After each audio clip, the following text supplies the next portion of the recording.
रहीम अस्सलाम वालेकुम students, welcome back to my channel educational tips. कैसे हैं आप सब? उम्मीद करती हूँ आप सब बच्चे बिल्कुल ठीक होंगे। तो जो आज मैं आपके साथ शेयर करने जा रही हूँ यूनिट नंबर वन है जी हमारे पास the human body and we are going to do exercise of 1.2 the respiratory system. Basically respiratory system क्या होता है? रेस्पिरेशन का मतलब होता है exchange of gases. It means that we inhale oxygen and exhale carbon dioxide. ठीक है. Now what is the process of exchanging the gases? What is the process of how we inhale oxygen and exhale carbon dioxide? Through which organ our oxygen goes into our body and through which organ we exhale carbon dioxide? हम लोग अपने body के अंदर से, हमारी body कहाँ से वो ऑक्सीजन को अंदर लेके जा रही है और कार्बन डाइऑक्साइड को कैसे बाहर निकालती है, मतलब इसके ये सारी एक्सरसाइज है। ठीक है, तो चलिए स्टार्ट करते हैं। क्वेश्चन नंबर 1 है जी हमारे पास, use the word in the box to complete the sentence. We breathe in air through our nose और माउथ। हम लोग सांस कहाँ से लेते हैं? अपने नाक से और अपने माउथ से सांस लेते हैं। ठीक है, मुंह से सांस लेते हैं। The air we breathe in contain oxygen gas. The air we inhale is oxygen. The air moves down the wind pipe and into the lungs. फिर ये जो ऑक्सीजन है ये हमारे विंड पाइप में जाती है और फिर हमारे लंग्स में चली जाती है। फिर ठीक है, the oxygen in the air then moves to the lungs.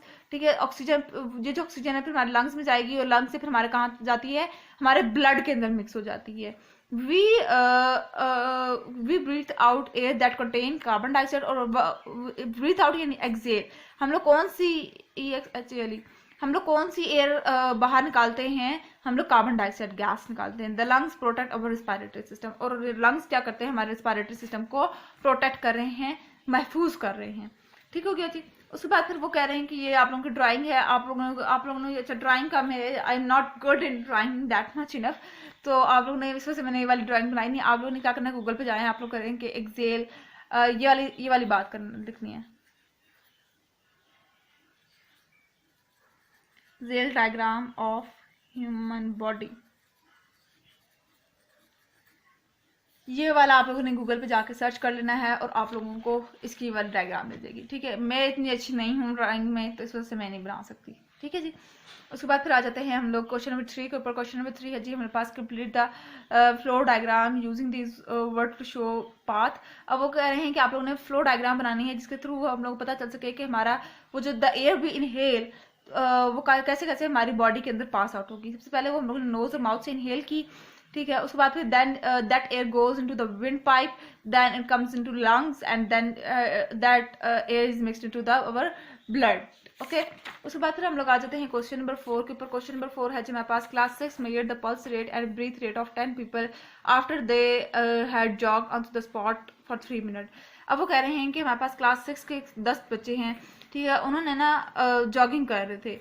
ठीक है, अब उनके हार्ट बीट रेट ये आए ना, तो आप लोगों ने ये देख लीजिए, पहले बच्चे के ये हार्ट बीट है, इतने मिनट उसने जॉगिंग की है। ठीक है, ये सारी बातें लिखी हुई है। अब आप लोगों ने सबसे पहले क्या करना है, आप लोगों ने क्या करना है, तरतीब से ये वाला जो है ये हमारे पास एक्स एक्सिस में लिखना है और ये वाला जो है ये सारा वाई एक्सिस में लिखना है, तरतीब से नंबर वाइज। ठीक है, और तरतीब से यूं, ये वाली तरतीब नहीं, ये रैंडमली लिखे हुए नंबर आप लोगों ने नंबर वाइज लिखने हैं। ठीक है, उसके बाद फिर आप लोगों ने बस साथ साथ 30 पे 90 था। ठीक है, 30 पर 90 था, 26 पर 32 था, इस तरह से करके आप लोगों ने बनाते चले जाना है। ओके, समझ लगी आप लोगों को? देख लीजिए।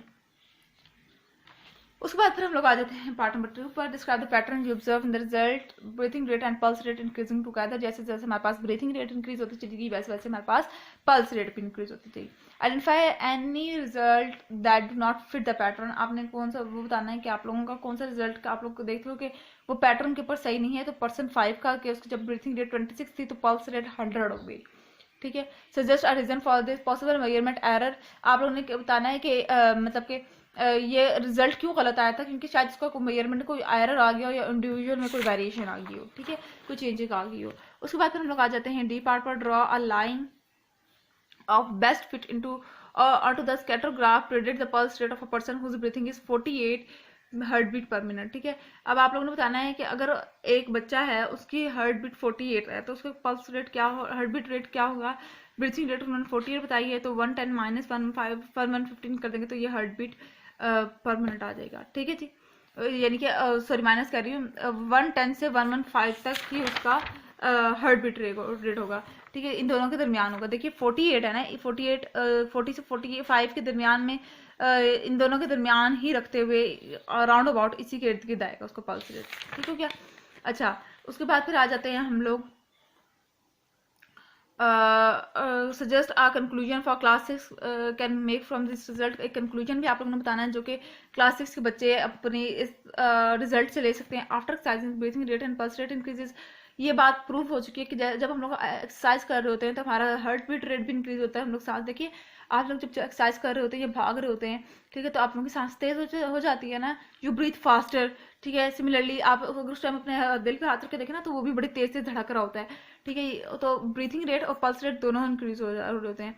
Regular exercise can increase cardiovascular fitness, और अगर हम लोग डेली एक्सरसाइज करें तो हम लोग को दिल की जो हार्ट डिजीज जितनी भी होती है ना, ये भी नहीं लगेंगी, ठीक है। तो इस वजह से कहते हैं ना, वो बार बार के एक्सरसाइज करनी चाहिए, वो इस वजह से कहते हैं। तो ये था आज का लेक्चर, होप्स आपको समझ आ गया होगा। अगर आज का लेक्चर आपको समझ आ गया है तो मेरे चैनल को सब्सक्राइब कर दीजिएगा, वीडियोस को लाइक कर दीजिएगा, और साथ साथ बेल आइकन को प्रेस करना मत भूलिएगा। इससे पहले आने वाली हर लेटेस्ट अपडेट सबसे पहले आप तक पहुंचेगी। मिलते हैं किसी वीडियो में, दुआ में याद रखिएगा, अपना ख्याल रखिएगा, कमेंट बॉक्स में बताना मत भूलिएगा कि आज का लेक्चर आप लोगों को कैसा लगा। अल्लाह हाफिज़।